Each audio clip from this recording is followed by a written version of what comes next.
শহীদ রাষ্ট্রপতি জিয়াউর রহমান আজকের এই দিনে ছাতক উপজেলা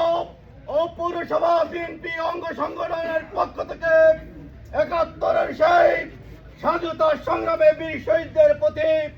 মহান শহীদুল্লাহর কৃষকের প্রতি গভীর শ্রদ্ধাঞ্জলি জানাচ্ছি এবং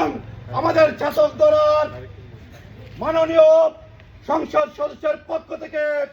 আমাদের মাননীয় প্রধানমন্ত্রী, আমাদের সাংগঠনিক অভিভাবক জনতা তারেক রহমানের প্রতি শুভ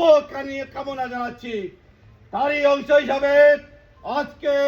মাননীয় সংসদ সদস্যের পক্ষ থেকে ছাতক উপজেলা ও পৌরসভা বিএনপি অঙ্গ সহযোগী সংগঠনের পক্ষ থেকে শহীদদের প্রতি 2 লক্ষ মা বোনের ইজ্জত সম্মান সংগ্রামের প্রতি 1 মিনিট নীরবতা জানিয়ে শ্রদ্ধা জানানোর জন্য উদাত্ত আহ্বান জানাচ্ছি।